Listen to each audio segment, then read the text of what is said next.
আসসালামু আলাইকুম বন্ধুরা, আশা করি সবাই ভালো আছেন।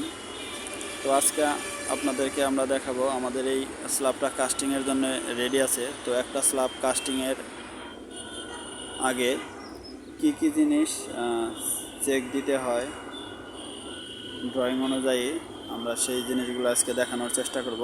সবাই সাথে থাকবেন। তো প্রথমে আমাদের ড্রয়িং অনুযায়ী রিবার কোয়ান্টিটি প্লাস স্পেসিং ঠিক আছে কিনা সেটা চেক দেওয়া লাগে, দিতে হয়। তো আমরা দেখতে পাচ্ছি নিচে কাছে থেকে দেখাই, এখানে আমরা দেখতে পাচ্ছি আমাদের রিভারের স্পেসিং আছে 125 মিলিমিটার টু 125। এখানে এই এই রিভারটা থেকে এটা 125, এটা থেকে এটা 125। আমাদের হরিজন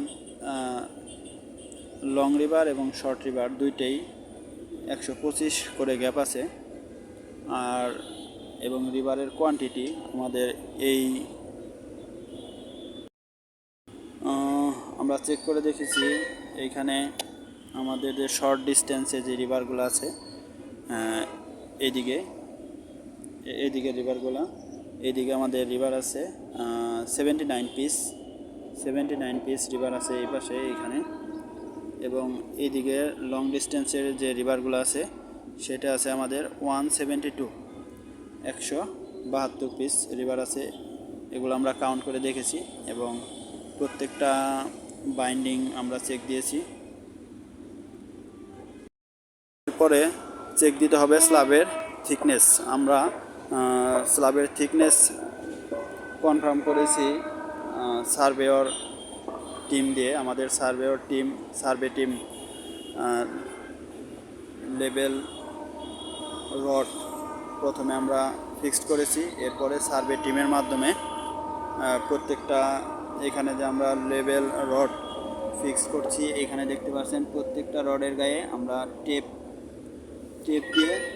দিয়ে লেবেল দেওয়া হয়েছে। এখানে এই টেপের বটম পোর্শন আমাদের কাস্টিং লেভেল, এটা কাস্টিং লেভেল। আমাদের স্ল্যাবের থিকনেস আছে 250 মিলিমিটার, তো 25 সেন্টিমিটার।